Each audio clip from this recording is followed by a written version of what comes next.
Hey, what's going on, guys? This is Spontaneity. I'm the spontaneous one. Welcome back to another pack opening. A while ago, the School of Mages set has come out, and I decided to buy a couple packs. Turns out, one pack was $26, so I only bought two because that's really expensive. I'm really hoping I pull some gold out of this because 26 is expensive for 15 cards. So we'll see what I pull. Hopefully it's great. The first thing I see is a beautiful double-sided shiny token. So hopefully all these cards are shiny. If not, I might not suggest for you to buy this set. Unless you like really expensive cards. There are 275 different cards. So this is gonna be interesting. I'm gonna look at the back card, and I'm gonna put it away because it's not a land. The first card is Stonebound Mentor. One colorless, one red, one white. Spirit Advisor. Whenever one or more cards leave your graveyard, scry one. 3/3. Overall, not bad, especially if you're doing like a grave pool. I could see this matching well with the black deck. I would enjoy this. The scrying is it's pretty cheap. It's a good 3/3. I would definitely use that. Next one is Prismara Pledge Mage. It's two either blues or reds or some combination of the two. Orc, wizard, creature, defender, magecraft. Whenever you cast or copy an instant sorcery, this can attack this turn as though it didn't have defender. 3/3. So it's a really cheap 3/3. Yes, Defender's annoying, but you'll probably be playing a lot of instances and sorceries, especially because it's blue-red.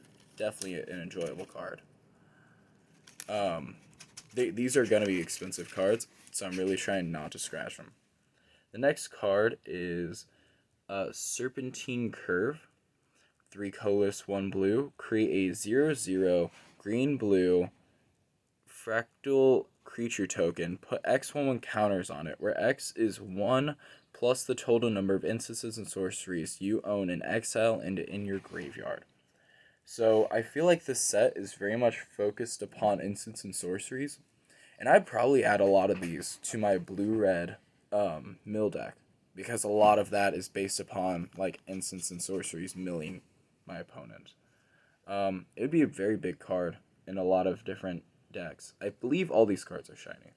Campus Guide, 2 colorless. Artifact Creature Golem. It's a 2/1. When Campus Guide enters the battlefield, you may search your library for a base land card, put it on the battle, reveal it, then shuffle and put it onto the top.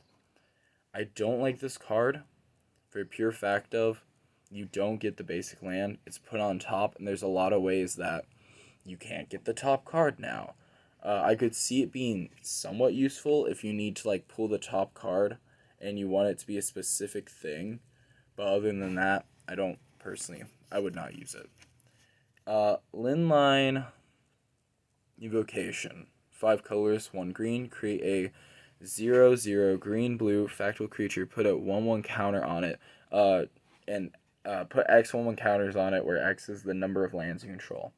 This would be great in mana ramp, because theoretically it comes in as a 6/6, and I would put it in a lot of different mana ramp styles because I would definitely use a lot of lands in my mana ramp, and that'd be great.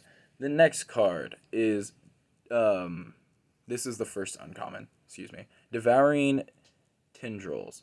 1 colorless, 1 green, sorcery. Target creature you control deals damage equal to its power to target creature or planeswalker you don't control. When the permanent you control dies this turn, when the permanent you don't control dies this turn, you gain 2 life. Okay, so it's basically a free attack towards something, but you don't take damage, and you gain life if you destroy it. So that's really good in a lot of different green styles. Zephyr's Boots.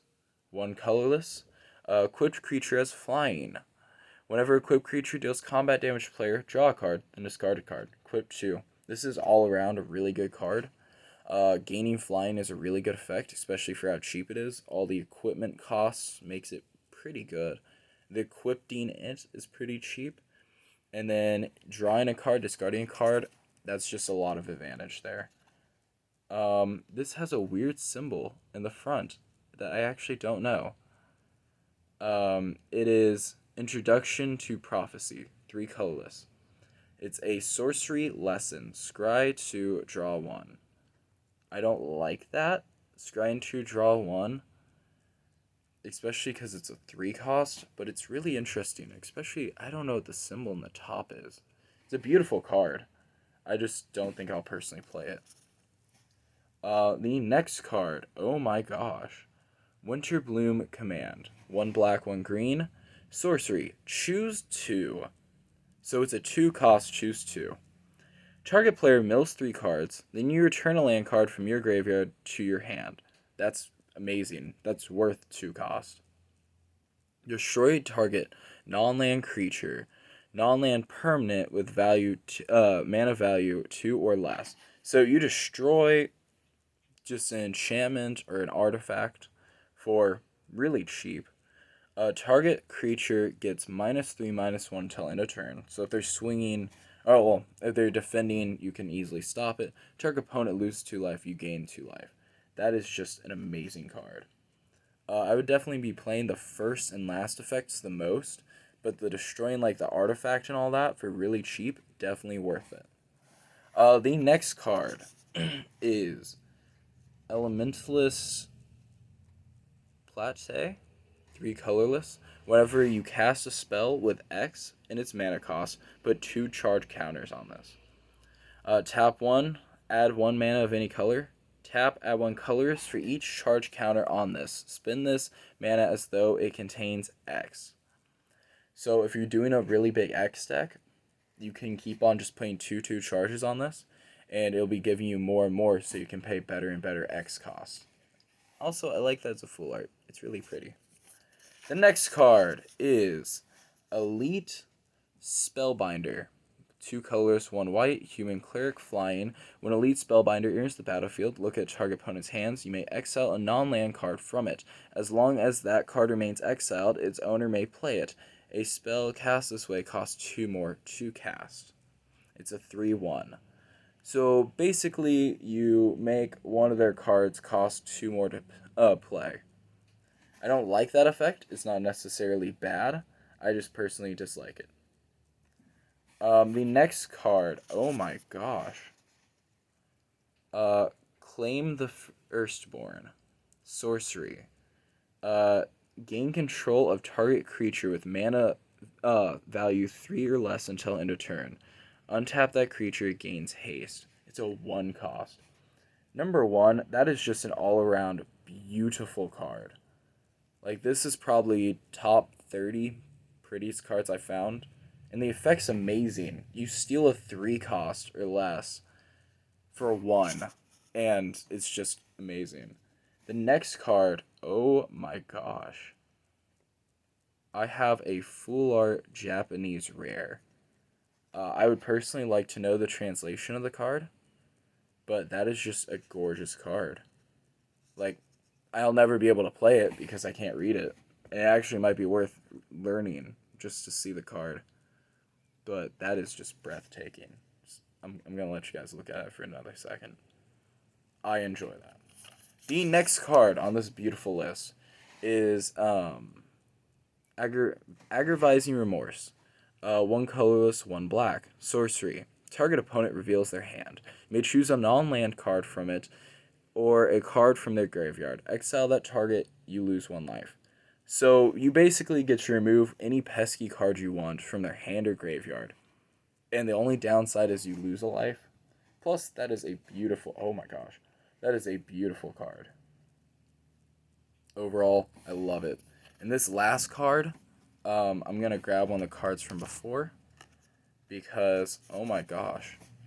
I can't read this card either. It's another rare.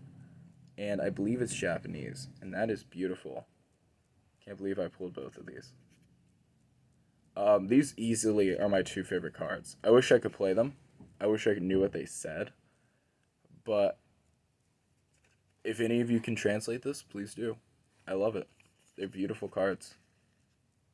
Well, hey, thank you guys so much for watching. Hopefully you've enjoyed. I don't think it was quite worth how much I had to spend for it, but I definitely have enjoyed opening it for you guys. Thank you. Bye.